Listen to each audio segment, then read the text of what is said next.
नमस्कार दोस्तों, net show channel के इस नए वीडियो में आप सभी का स्वागत है। दोस्तों, आज हम आपको बताएंगे कि कनक धारा स्तोत्र की रचना कैसे हुई, इसकी कथा सुनाएंगे।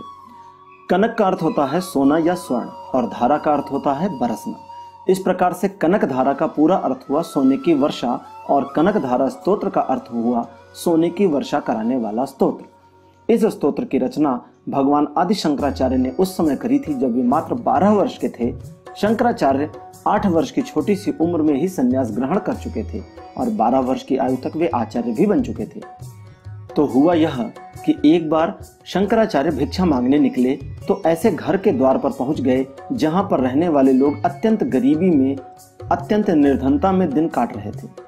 द्वार पर आवाज होने से भीतर से एक महिला बाहर निकली तो देखकर दंग रह गई। उसके द्वार पर स्वयं शंकराचार्य खड़े थे जो भिक्षा मांगने आए थे। आचार्य ने कहा, भिक्षाम देहि। महिला सोच में पड़ गई कि क्या करूं, इन्हें क्या दूं, यहाँ तो हमारे पास खाने को कुछ नहीं है। लेकिन दूसरी ओर आचार्य को अब तक एहसास हो गया था कि वे गलत घर आ गए हैं।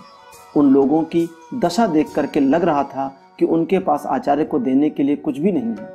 आचार्य का मन एक बार हुआ कि वे वापस चले जाएं, लेकिन तब तक महिला ने कहा, ठहरिए आचार्य, मैं कुछ देखती हूँ। आचार्य कुछ न कह सके और वहीं खड़े रह गए। महिला अंदर गई और अपनी रसोई में हर बर्तन में देखने लगी। उसे पता था कि किसी में कुछ नहीं है, लेकिन फिर भी वह देख रही थी। एक एक करके देखते देखते काफी देर के बाद उसे एक बर्तन में एक सूखा हुआ आंवला मिल गया। उसे बड़ा दुख हुआ कि उसके पास शंकराचार्य को देने के लिए इस आंवले के अतिरिक्त तो कुछ नहीं है। उसकी आंखों से आंसू आ गए।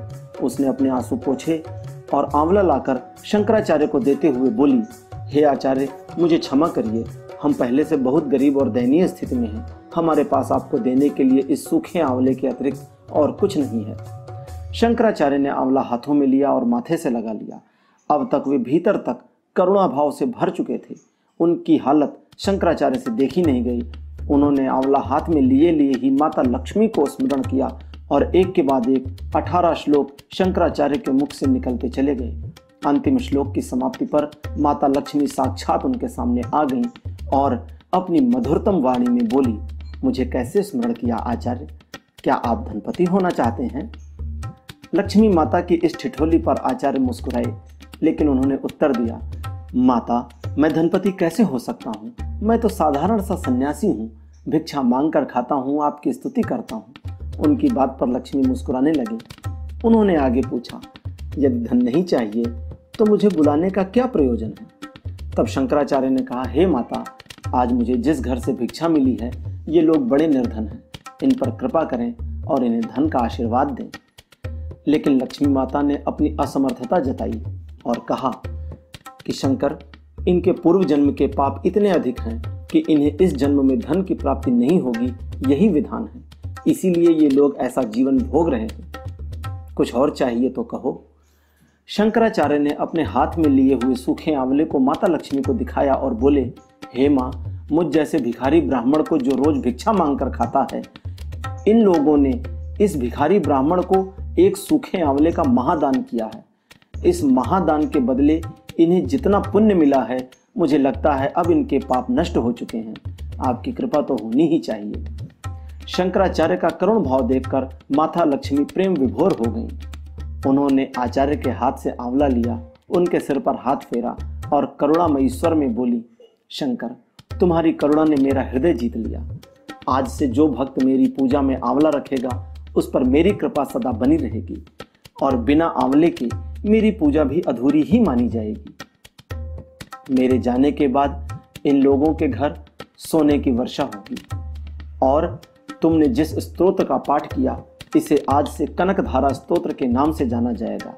इस स्तोत्र के गायन और श्रवण से मुझे आसानी से प्रसन्न किया जा सकेगा। यह सब कहकर माता लक्ष्मी आंवला लेकर अंतर्ध्यान हो गई, चली गई और उनके जाते ही उन गरीब लोगों के घर पर स्वर्ण वर्षा हुई।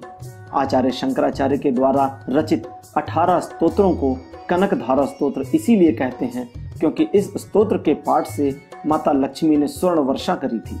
तो मित्रों, यह कथा थी कनक धारा स्तोत्र की। अगले वीडियो में हम आपके लिए इस कनक धारा स्तोत्र का हिंदी अनुवाद लेकर आएंगे। यह वीडियो अगर पसंद आया हो तो इसे लाइक करें, अपने मित्रों, अपने परिवार के लोगों के साथ शेयर करें ताकि वे इस कथा का लाभ उठा सकें।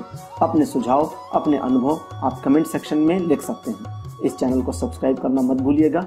धन्यवाद। नमस्कार।